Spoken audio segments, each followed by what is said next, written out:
नमस्ते बच्चों। ये अपना केमिकल इक्विलिब्रियम जो अपन ने पिछले लेक्चर से चैप्टर स्टार्ट किया था, आज उसका सेकंड लेक्चर है। पहले लेक्चर तक अपन ने इक्विलिब्रियम कांस्टेंट होता क्या है, डिफरेंट टाइप्स पढ़े थे इक्विलिब्रियम कांस्टेंट्स की, के पी, के एक्स, के सी, और उनके बीच में रिलेशन देखा था कि उनके बीच में रिलेशन क्या है। आज का जो मेरा टॉपिक है वो है पार्शियल मोलर क्वांटिटीज़।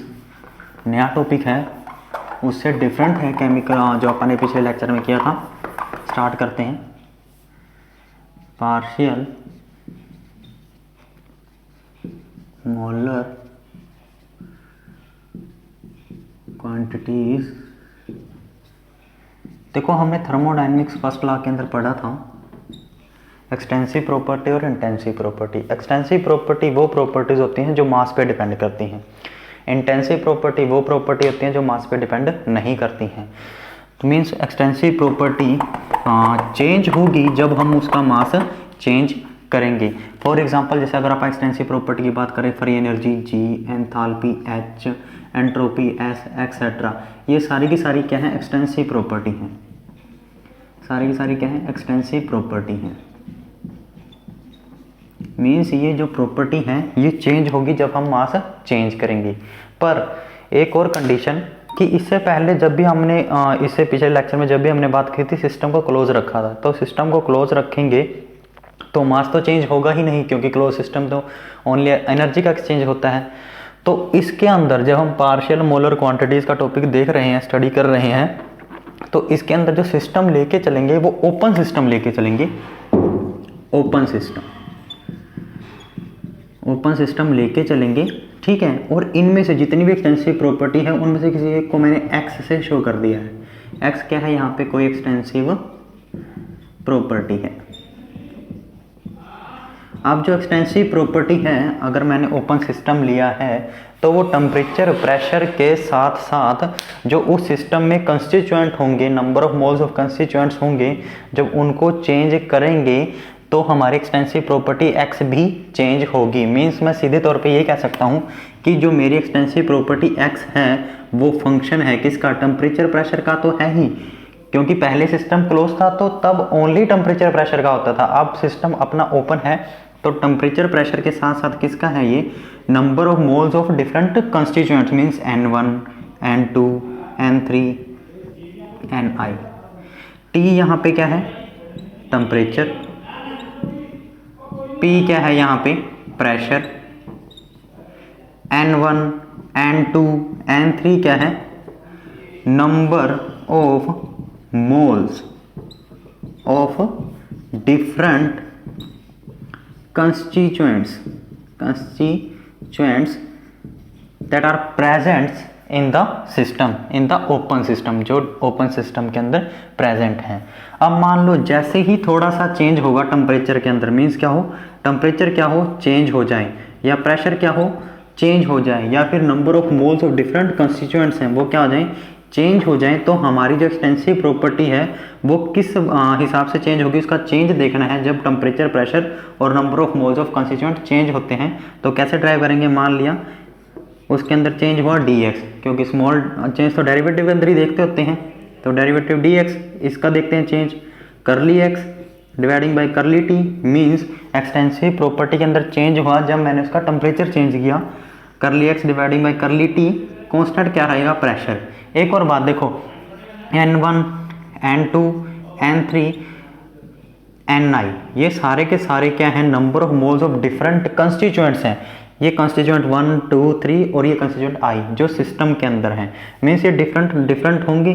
अगर इन सबको जोड़ दूं मैं, N1 plus N2 plus N3 plus Ni, ये मैंने मान लिया किसी कैपिटल N के बराबर। N क्या है, total number of moles of atoms. ये सब के सब को जब सम कर देंगे जो टोटल बनेगा उसको मैंने n मान लिया। तो यहाँ पे क्या होगा, कांस्टेंट देखो, N1, N2, N3 कांस्टेंट्स होंगी, Ni। तो मैं ये ना लिख के यहाँ पे कैपिटल N भी लिख सकता हूँ, सेम रहेगा, कोई डिफरेंस नहीं रहेगा, क्योंकि मैंने टोटल के बराबर मान लिया है। करली टी कंप्लीट करेंगे डेरिवेटिव को dt से मल्टीप्लाई प्लस में। अब एक्सटेंसिव प्रॉपर्टी का चेंज विद प्रेशर, अब प्रेशर के साथ चेंज, क्योंकि मैंने यही कहा ना, टेम्परेचर को चेंज करेंगे, प्रेशर को चेंज करेंगे, number of moles of different constituent को चेंज करेंगे तो हमारे एक्सटेंसिव प्रॉपर्टी के अंदर कितना चेंज होगा वो हम देख रहे हैं। करली एक्स डिवाइडिंग बाई करली पी एट कांस्टेंट टेम्परेचर, वही डिफरेंट जो कंस्टिट्यूएंट्स हैं उनकी क्या होगी, वो भी क्या रहेंगे, कांस्टेंट रहेंगे। यहाँ पे क्या डीपी प्लस का। अब एक्सटेंसिव प्रॉपर्टी का change with number of moles of change, किसका, डिफरेंट कंस्टिट्यूएंट है, मैंने कोई एक कंस्टिट्यूएंट को चेंज कर दिया, मान लो N1 को चेंज कर दिया है तो बाकी सब के सब क्या रहेंगे, कांस्टेंट। यहाँ पे कांस्टेंट देखना है, टेम्परेचर भी कांस्टेंट, प्रेशर भी कांस्टेंट। N1 के रिस्पेक्ट में तो चेंज हुआ है तो कांस्टेंट क्या रहेगा, N2 N3 Ni और यहाँ पे Dn1। इसी तरह change in extensive property with respect to N2, then temperature constant, pressure constant, N1 N3 and etcetera. और ये भी आगे Dn2। इसी तरह हम आगे इसका चेंज देखते जाएंगे N3 के लिए, N4 के लिए और Ni के लिए।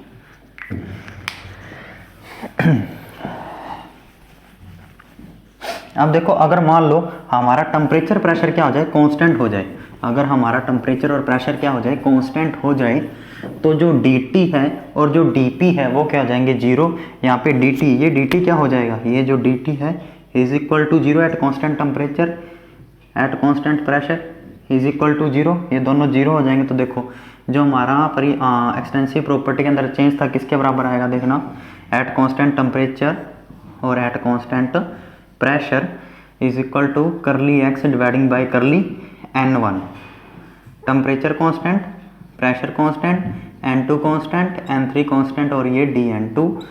ये बताया था यहाँ पे कैसे आया है, करली एक्स डिवाइडिंग बाई करली N2, temperature constant, pressure constant, N1 constant, N3 constant और ये Dn2, सॉरी यहाँ पे Dn1 आना था, Dn1 एंड Dn2 प्लस में आगे।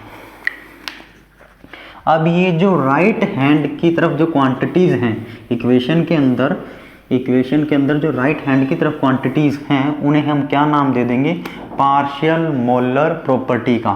इसको क्या नाम दे देंगे, करली एक्स करली N1 eight constant temperature pressure N2 N3, इसको क्या बोलेंगे, पार्शियल मोलर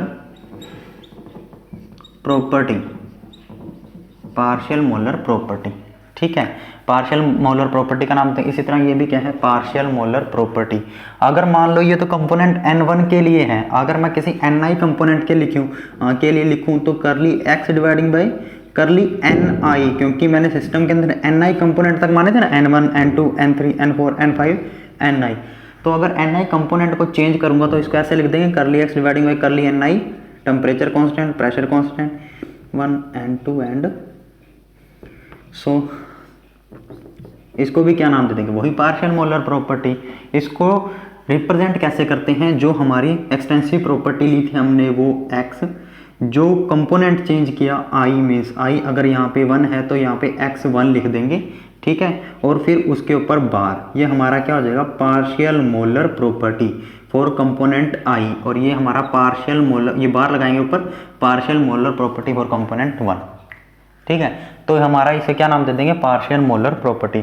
और यही बात अगर मान लो x की जगह हमारे पास क्या होता, पार्शियल, यहाँ जो एक्सटेंसिव प्रॉपर्टी ली है अपन ने कोई x मानी थी, अगर मान लो इस x की जगह मेरे पास क्या होती, फ्री एनर्जी होती, या फिर जो हमारा नेक्स्ट टॉपिक है केमिकल पोटेंशियल, वो मैं इसी से डिफाइन कर दूँ, इसको पढ़ा रहने दो एक बार, यही ऊपर वाला रब कर देते हैं। जो हमारा नेक्स्ट टॉपिक है वो है पार्शियल मोलर एनर्जी या फिर केमिकल पोटेंशियल। ठीक है, पार्शियल मोलर फ्री एनर्जी या फिर क्या बोल दें, chemical potential.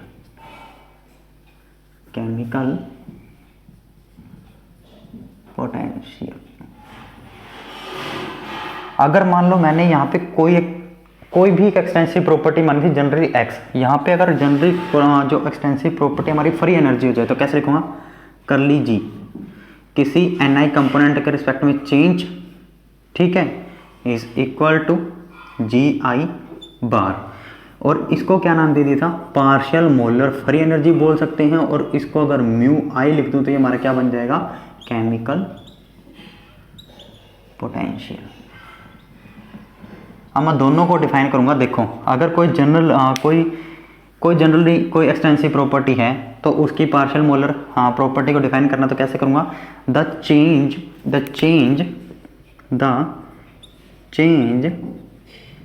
In the partial molar property when 1 mole of a constituent added in the system at constant temperature,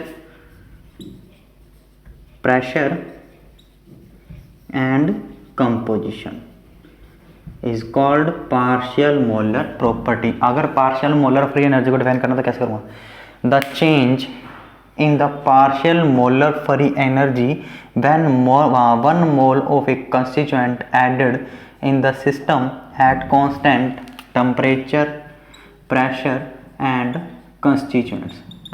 composition we called partial molar free energy। तो ये हमारा क्या था जो हमने टॉपिक स्टडी किया, पार्शियल मोलर प्रॉपर्टी। और partial molar property तो जनरल मीन्स जो भी कोई भी एक्सटेंसिव प्रॉपर्टी हो, अगर कोई एक एक्सटेंसिव प्रॉपर्टी मान ली for example free energy, then partial molar free energy. अगर एंथैल्पी होता तो पार्शियल मोलर एंथैल्पी लिख देते।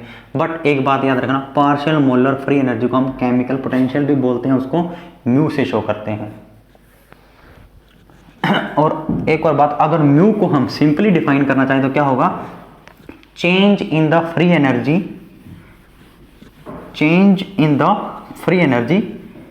with respect to moles of constituents means, या फिर change in free energy per mole। Simple छोटी लैंग्वेज में कि फ्री एनर्जी के अंदर चेंज कितना है, एक मोल चेंज करने पर किसी कंस्टिट्यूएंट को, उसे क्या बोलते हैं, केमिकल पोटेंशियल बोलते हैं। हमारा जो नेक्स्ट टॉपिक है वो है गिब्स डुहेम इक्वेशन, उसको देखते हैं हम अब।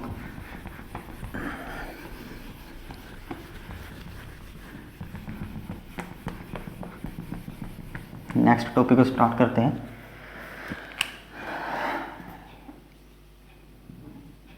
गिब्स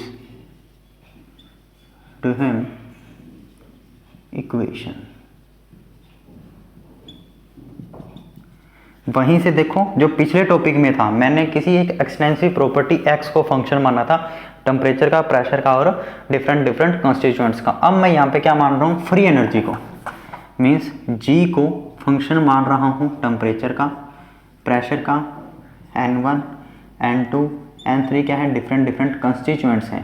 एक और बात, ये जो सिस्टम है यहाँ पे मैं बार बार बोल रहा हूँ, ओपन सिस्टम है तभी हम 1 मोल को ऐड कर पा रहे हैं, ठीक है, जो कंस्टिट्यूएंट है। अगर क्लोज सिस्टम होता तो हम चेंज ही नहीं कर पाते। और एक और बात, ये जितनी भी प्रॉपर्टी स्टडी कर रहे हैं, पार्शियल वर्ड यूज कर रहा हूँ, मीन्स एक मिक्सचर है गैसेस का। कोई एक प्योर गैस के लिए ना ही मैंने केमिकल पोटेंशियल स्टडी किया है, ना ही मैंने पार्शियल मोलर फ्री एनर्जी या प्रॉपर्टी को किसी एक प्योर गैस के लिए स्टडी किया है। एक मिक्सचर है गैसेस का जिसमें एक प्योर गैस ऐड कर रहे हैं, तब उसके अंदर कितना चेंज हुआ है एट कांस्टेंट टेम्परेचर, प्रेशर और कंपोजिशन, उसे बोलते हैं पार्शियल मोलर प्रॉपर्टी। एक मिक्सचर है गैसेस का। इसका डेरिवेटिव करते हैं, या फिर सिंपल हम ये कह दें कि टेम्परेचर, प्रेशर और डिफरेंट कॉन्स्टिट्यूएंट्स में जब चेंज होगा तो फ्री एनर्जी के अंदर चेंज कैसे होगा देखना है। डी करली टी एट कांस्टेंट प्रेशर। अब मैं बार बार N1 N2 N3 नहीं लिखूंगा, क्योंकि मैंने इससे पहले वाले में ही बता दिया था, जो टॉपिक करवाया था कि N1 plus N2 plus N3 plus Ni is equal to N। Different जो कंस्टिट्यूएंट्स है, टोटल नंबर ऑफ मोल्स निकाल दिया मैंने सिस्टम के, उसके मैंने सिंपल N लिख दिया प्लस का करली पी, इसको dt से मल्टीप्लाई करेंगे कंप्लीट करने के लिए। Temperature constant, total moles constant, dp plus का करली N1। अब मैं यहाँ टोटल N नहीं लिखूंगा क्योंकि उसमें से एक कंस्टिट्यूएंट को मैं चेंज कर चुका हूँ। तो यहाँ पे क्या, टेम्परेचर कांस्टेंट, प्रेशर कांस्टेंट, यहाँ लिखूंगा N2 N3 dN1 plus curly N2 temperature constant, pressure constant, N1 constant, N3 constant and dN2 and plus आगे जो भी जितने भी क्वांटिटीज हैं। अब at constant temperature and pressure, अगर टेम्परेचर प्रेशर कांस्टेंट होगा dT0 dP0, then dg at constant temperature at constant pressure is equal to curly G curly N1 temperature constant, pressure constant, N2 constant, N3 constant and dN1 plus curly G curly N2 temperature constant, pressure constant, N1 constant, N3 constant and so on and dN2। अभी देखो मैंने अभी बताया था इसे क्या बोलते हैं, देखो करली जी डिवाइडिंग बाय करली N1 partial molar free energy, और इसको मैंने एक और नाम दिया था केमिकल पोटेंशियल का। तो यहाँ पे N1 है तो इसको कैसे लिखूंगा μ1 dN1, इसी तरह इसको क्या लिखूंगा chemical potential for constituent 2 means μ2 and dN2। इस तरह अगर आगे लिखना चाहो तो μ3 dN3 and so dg at constant temperature and pressure. अब इस इक्वेशन को इंटीग्रेट कर देंगे या फिर हम क्या करें सिस्टम को क्लोज कर दें, या फिर सिस्टम की जो डिफरेंट कंस्टिट्यूएंट्स हैं उनको चेंज ना होने दें। ठीक है, अब डिफरेंट कंस्टिट्यूएंट के अंदर जब चेंज नहीं होगा तो N1 भी कांस्टेंट हो जाएगा, N2 भी और N3 भी। मींस सिंपल निकालना है इस इक्वेशन को तो सिंपल इंटीग्रेट कर देंगे तो क्या आ जाएगा, देखो जी टेम्परेचर प्रेशर, अब क्या कांस्टेंट होगी, कंपोजिशन भी कांस्टेंट है, मींस डिफरेंट कंस्टिट्यूएंट भी कांस्टेंट है, N μ1 N1 μ2 N2 μ3 N3 plus इसको मान लिया इक्वेशन 1, इसको मान लिया इक्वेशन 2।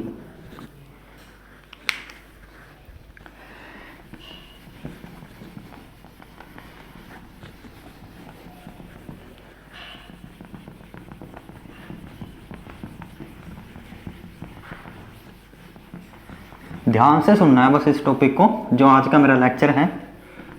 थोड़ा सा कंफ्यूजिंग हो सकता है ये, बट मेरे को नहीं लगता भी अगर सुनोगे और समझोगे तो समझ में नहीं आएगा।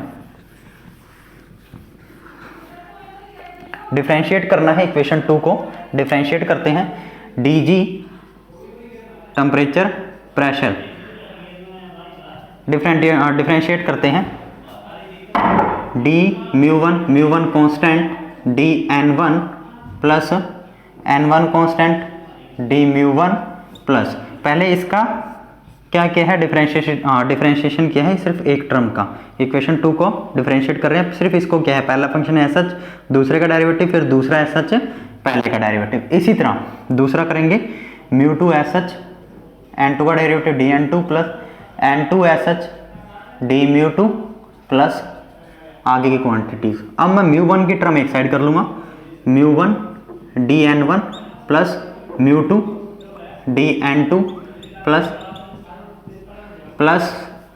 N1 d μ1 plus N2 d μ2 plus ये। अब कंपेयर करना है इक्वेशन 3 को और इक्वेशन 1 को। इक्वेशन 3 को और 1 को कंपेयर करेंगे, ये इससे कंपेयर हो जाएगा और μ1 की टर्म μ1 से कंपेयर हो जाएगी। मींस ये जो टर्म है second N1 into D μ1 plus N2 into D μ2 ये किसके बराबर, 0 के बराबर आ जाएगी। तो क्या करेंगे N1 डी μ1 आफ्टर कंपेयरिंग, लिख देता हूं मैं, after comparing equation 1st and 3rd, then N1 d μ1 plus N2 d μ2 plus N3 d μ3 plus is equal to 0।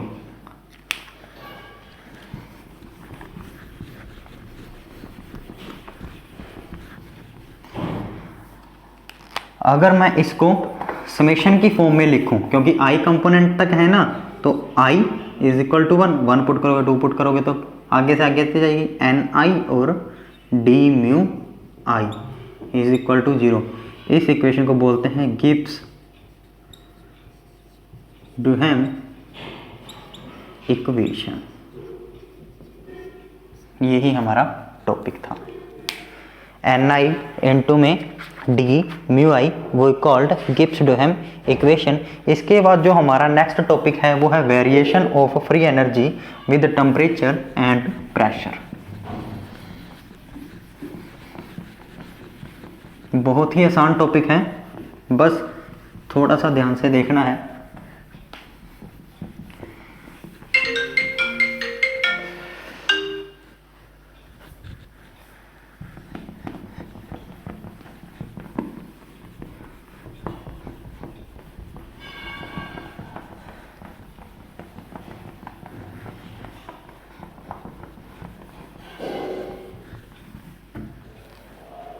Start करते हैं।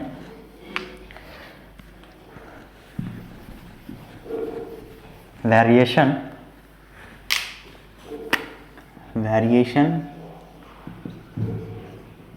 Of free energy G with respect to temperature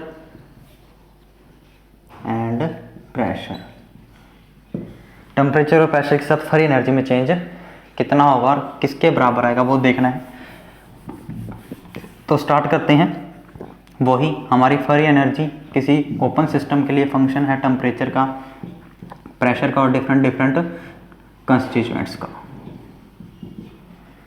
मैं सीधी लिख रहा हूँ क्योंकि इससे पहले 2 बार इसी इक्वेशन को डिफाइन कर चुका हूँ, एक्सप्लेन कर चुका हूँ कि चेंज करेंगे तो डी जी कर ली जी कर ली टी, ये सब का सब पहले मैं बता चुका हूँ। एन क्योंकि सबको इक्वल माना है, n1 plus n2 plus n3 is equal to n total number of constituents, D T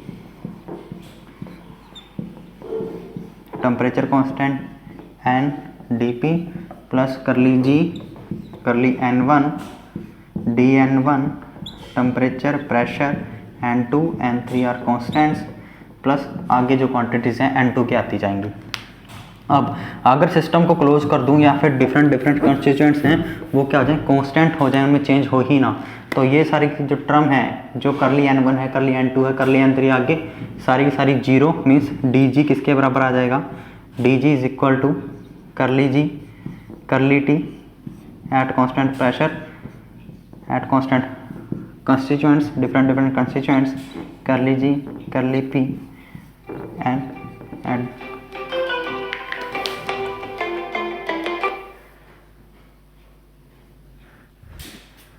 sorry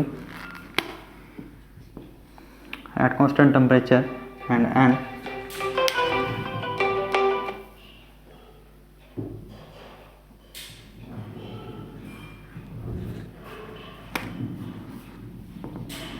dp as such।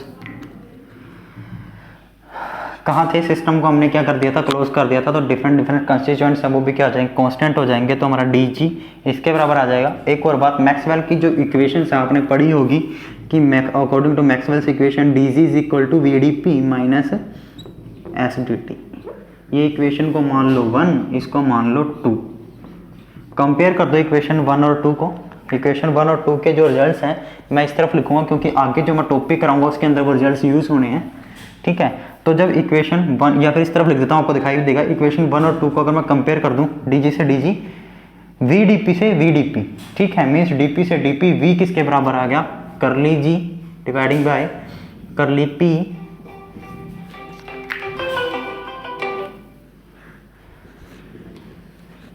करली G dividing by curly P is equal to V at constant temperature and N, curly G dividing by curly t at constant pressure and n is equal to minus का s means entropy s। तो means हमारा क्या आ गया, free energy के अंदर जो change होगा with respect to temperature and pressure वो ये होगा। उसके बाद जो हमारा नेक्स्ट टॉपिक है वो है variation of chemical potential, variation of chemical potential with temperature and pressure, with temperature and pressure. अभी हमने किया वेरिएशन ऑफ फ्री एनर्जी, अब हम करेंगे variation of chemical potential with temperature and pressure, ये टॉपिक करेंगे। अभी हमने 3-4 मिनट पहले ही हमने केमिकल पोटेंशियल की डेफिनेशन देखी थी। Mu I is equal to curly G dividing by curly N I at constant temperature pressure N2 N3। ये हमने डेफिनेशन अभी पढ़ी थी जब मैं पार्शियल मोलर फ्री एनर्जी का टॉपिक करवा रहा था। इसको मान लेते हैं इक्वेशन 1, ठीक है। अब इसका डेरिवेटिव करते हैं with respect to temperature. Curly mu I dividing by curly T, temperature के रिस्पेक्ट में किया है, पहले इसका derivative with respect to temperature. Curly G, आप देखो जब टेम्परेचर के रिस्पेक्ट में करूँगा तो प्रेशर भी कांस्टेंट और कंस्टिट्यूएंट्स भी क्या होंगे, कांस्टेंट। तो यहाँ क्या आ जाएगा, करली जी करली एन आई और करली टी। इसे मान लो इक्वेशन 1। मैं दोनों टॉपिक साथ ही करवा रहा हूँ, variation of chemical potential with temperature and variation of chemical potential with pressure. और दूसरी तरफ इसका डेरिवेटिव कर दो विद रिस्पेक्ट टू प्रेशर। करली mu I divided by curly P eight constant temperature and different constituents को भी कांस्टेंट कर दिया है, तो किसके बराबर आएगा, curly G dividing by curly N I and curly P. अब देखो ये दो इक्वेशन आपने पिछले रिजल्ट से निकाली है वेरिएशन ऑफ फ्री एनर्जी जब कर रहे थे।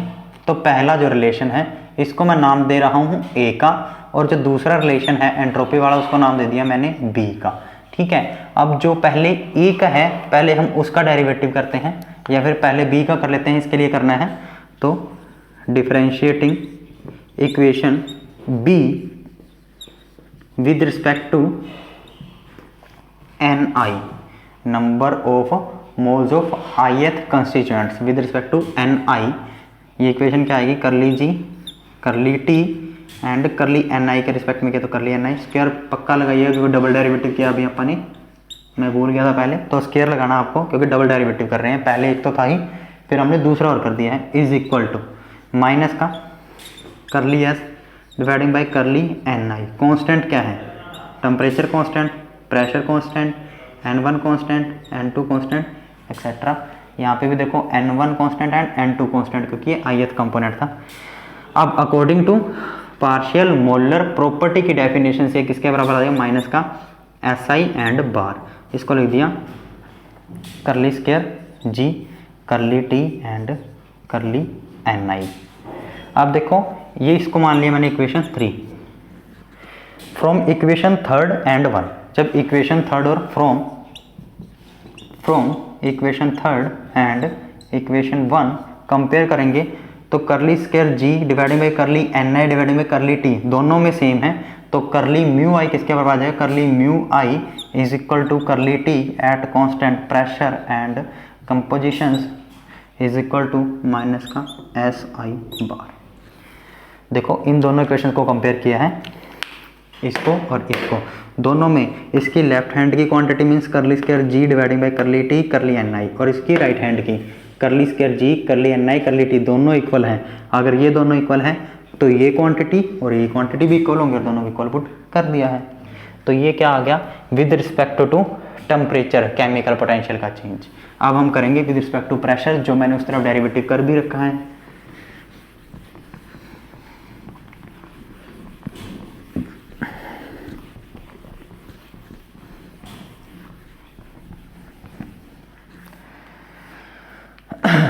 तो इसको एक बार इधर लिख लेते हैं, करली म्यू आई करली प्रेशर के respect curly P temperature constant N curly square G curly N I and curly P. अब इक्वेशन ए को डिफरेंशिएटिंग इक्वेशन ए जो हमारे पिछले टॉपिक से आई थी जब हमने वेरिएशन ऑफ फ्री एनर्जी किया था, उसका डेरिवेटिव करते हैं। डिफरेंशिएटिंग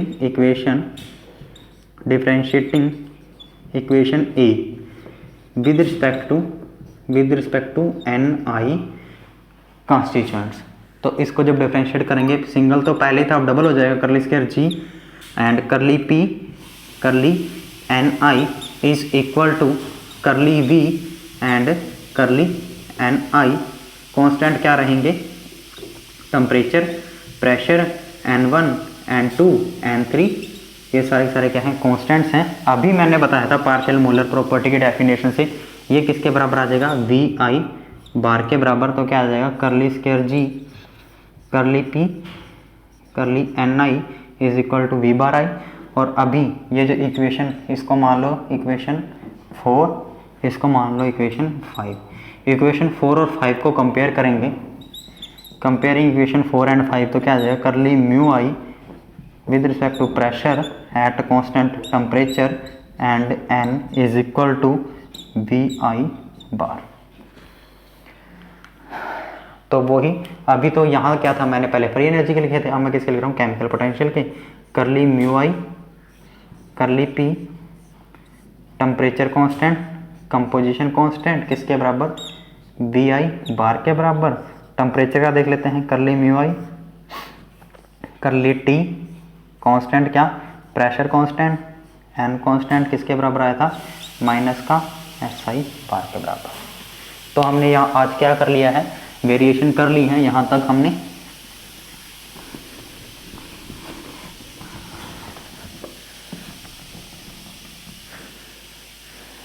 आज के लिए इतना ही। अगर इसमें से किसी को कोई प्रॉब्लम हो तो मेरे से क्लास के अंदर पूछ सकता है। Thank you.